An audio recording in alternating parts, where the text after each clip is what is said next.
bitches. That's it, Brian?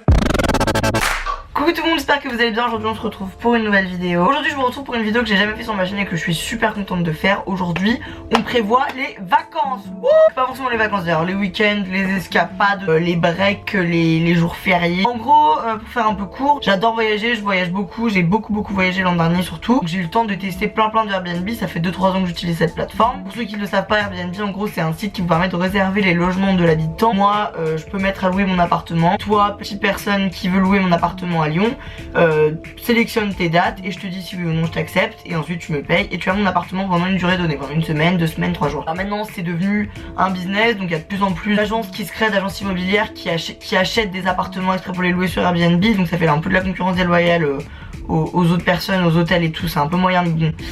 J'aime tellement que moi je suis désolée, je peux que les soutenir. J'adore Airbnb, je ne suis pas en partenariat avec eux. J'utilise vraiment tout le temps ce moyen de logement dès que je pars en vacances avec mes potes ou quoi. Je trouve que c'est vraiment très clair, très net. C'est très fiable contrairement à des sites comme Booking ou d'autres sites un peu louches qu'on trouve sur internet quand on veut louer un appart. Je vous demandais sur Twitter dans quelle ville vous aimeriez que je vous trouve des logements, des Airbnb. Vous m'avez fait une petite liste. Moi j'ai aussi regroupé tous les apparts dans lesquels j'ai été.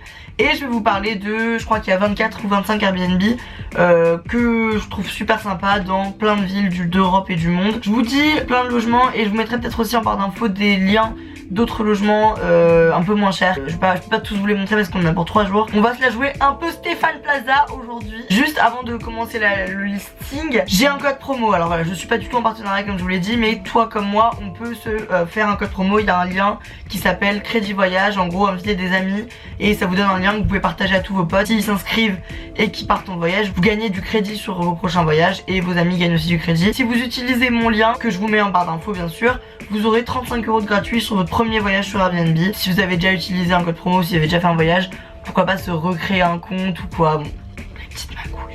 Ensuite, mes petits conseils sur Airbnb. Premièrement, pour éviter toute arnaque, de regarder bien que le logement que vous choisissiez ait des étoiles et des avis et déjà été noté quoi.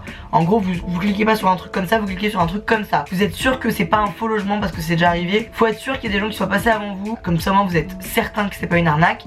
Et puis plus il y a d'étoiles, plus c'est un bon logement. Donc voilà, fiez-vous vraiment à ça. Je vous conseille aussi d'envoyer un message au propriétaire avant de faire une demande de réservation, reprendre la température. En gros pour dire bonjour, je suis intéressé par ce logement, est-ce qu'il est toujours dispo? Voyez si le mec vous répond vite, voyez s'il est sympa, ce qu'il vous dit sur l'appartement. Comme ça vous êtes sûr et certain que tout se passe bien. Comme je dis toujours, comparez. Voilà, vous comparez, vous faites une petite wishlist, vous ajoutez tous les apparts qui vous semblent intéressants, puis vous les comparez après. Et enfin vous envoyez des demandes de réservation et là vous êtes on flex. Généralement c'est quand même plus sympa de prendre un Airbnb qu'un hôtel parce que vu que c'est les gens qui habitent dans la ville qui vous reçoivent, j'ai toujours moi une plaquette avec tout ce qu'il faut faire dans la ville. Le mec je lui envoie toujours un message dès que j'ai un bug, dès que je comprends pas un métro, un bus, que je sais pas dans quel resto aller, on me répond toujours. C'est ça qui est hyper sympa, c'est que vous avez un peu un guide touristique à votre dispo. Bref, assez parlé, c'est parti. Donc, première destination qui a été vraiment beaucoup demandée, c'est Londres. Moi, je pars à Londres ce week-end là, dans l'appart que je vais vous présenter. J'ai discuté un peu avec les proprios qui sont en fait une équipe de Français. J'ai essayé de trouver vraiment l'appart le moins cher. Et il coûte 107 € par nuit, donc voilà, vraiment c'est raisonnable comparé à d'autres trucs. À Londres, le prix de l'immobilier est vraiment élevé. C'est pour 2 personnes, mais je crois que vous pouvez rentrer à 3 parce qu'il y a un canapé. Je suis hyper chante avec ça, mais j'adore que les apparts dans lesquels je vais soient bien décoré, propre, joli. L'appartement est sûr parce que j'ai bien discuté avec les gens, il y a quand même 21 commentaires, donc voilà, c'est... Ensuite le Portugal, donc j'ai trouvé 2 appartements à Lisbonne et un appartement à Albufeira. Premièrement, l'appart de ma vie, de mes rêves, franchement je comprends pas, je vais aller habiter à Lisbonne je crois. C'est un appart que j'ai pris une nuit avec mes copines Lorraine et Jade quand on allait à Lisbonne. Le truc est immense, il est fait pour 8 voyageurs, il y a 4 chambres, il y a une terrasse en rooftop, enfin vraiment il est mais incroyable. Et il coûte seulement 88 € la nuit. Il est super bien placé dans le centre de Lisbonne. Il est hyper propre, hyper spacieux. Le mec qui nous a accueillis était super sympa. C'était un étudiant portugais qui nous a donné des conseils, qui était très mignon. On a hésité à lui dire de rester avec nous. Oui, Laure m'a aussi beaucoup demandé la question quand elle réservait ses Airbnb.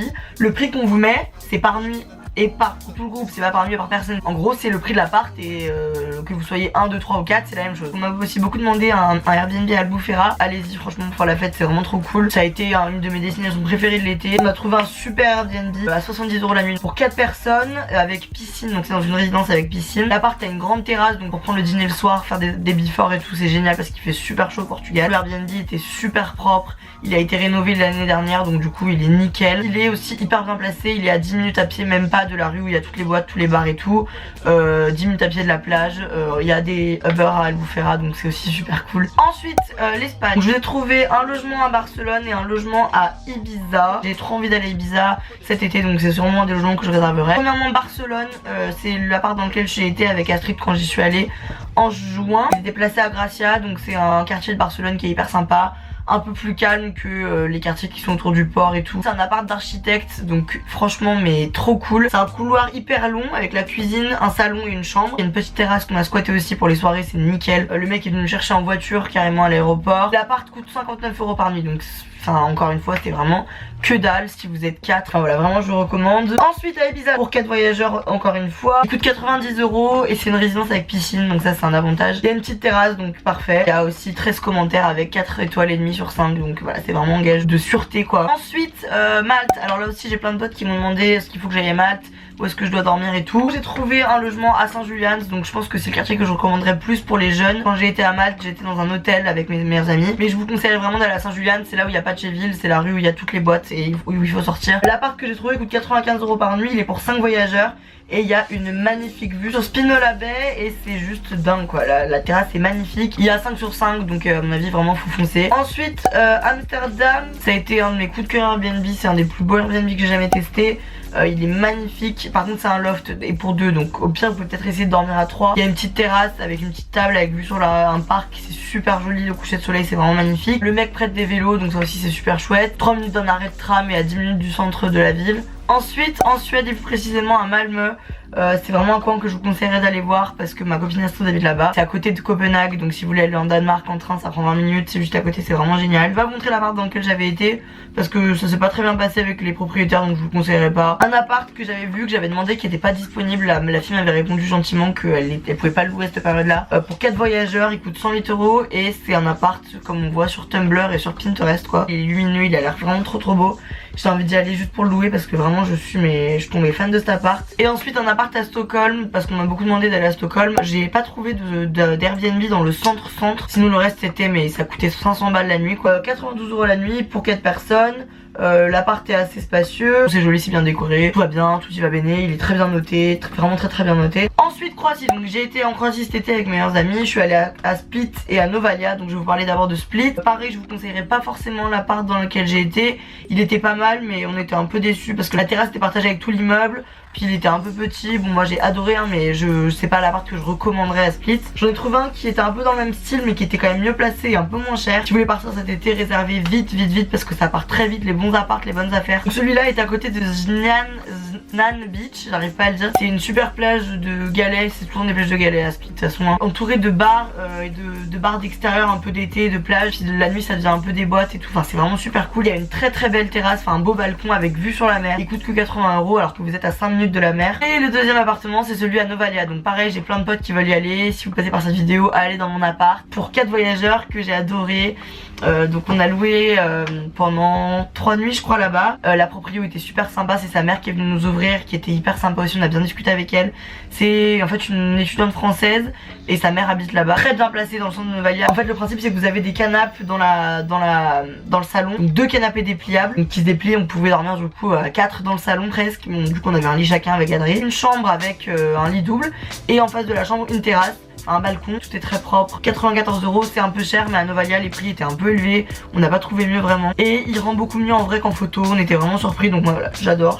Ensuite en France, à Paris, donc un logement dans lequel j'ai été avec Lolo en septembre. Celui-là trop cool, bon par contre il coûte 120 € par nuit donc c'est un peu cher mais on parle de Paris quand même, donc pour Paris ça reste correct. Pour 4 voyageurs il est vraiment immense, il y a Dimitris qui est venu nous rendre visite, donc Dimitris si tu peux témoigner, dire qu'il était vraiment cool. Il est super bien placé à Pigalle, j'ai adoré, moi j'ai envie vraiment d'y retourner si je retourne à Paris. Ensuite à Lyon je vous mets en barre d'infos le Airbnb, j'ai tourné la vidéo comment passer une bonne soirée. Il était immense mais il était pour 16 personnes donc comment vous dire qu'il coûtait quand même 300 € par nuit. Ensuite Italie, j'avais beaucoup demandé Milan et Rome donc j'ai été dans aucune de ces deux villes mais j'ai trouvé un appart à Milan, 96 € la nuit pour 5 voyageurs donc je trouve ça plutôt correct. Il y a une petite terrasse super mignonne et ce qui m'a chopé au cœur c'est qu'on voit un arbre en fleurs derrière, donc là je me suis dit oh mon dieu, c'est très bien noté et il y a 60 commentaires donc ça veut dire qu'il y a eu du passage. Et à Rome pour 5 voyageurs un logement à 80 €, 78 € donc c'est correct, pareil très bien situé dans Rome, 3 chambres, très spacieux, très éclairé, une petite terrasse, enfin un petit balcon. Et je vais peut-être aller en Italie cet été, donc c'est peut-être un appart dans lequel j'irai. Et enfin pour terminer en Allemagne, vous m'avez beaucoup demandé Berlin, donc pareil j'ai jamais été dans un Airbnb à Berlin. C'est celui-ci que j'ai sélectionné, donc il est pour 6 personnes, il coûte 130 € par nuit. Ce qui m'a tapé dans l'œil c'est qu'il y a une grande terrasse, il y a une baie vitrée qui donne sur une grande terrasse.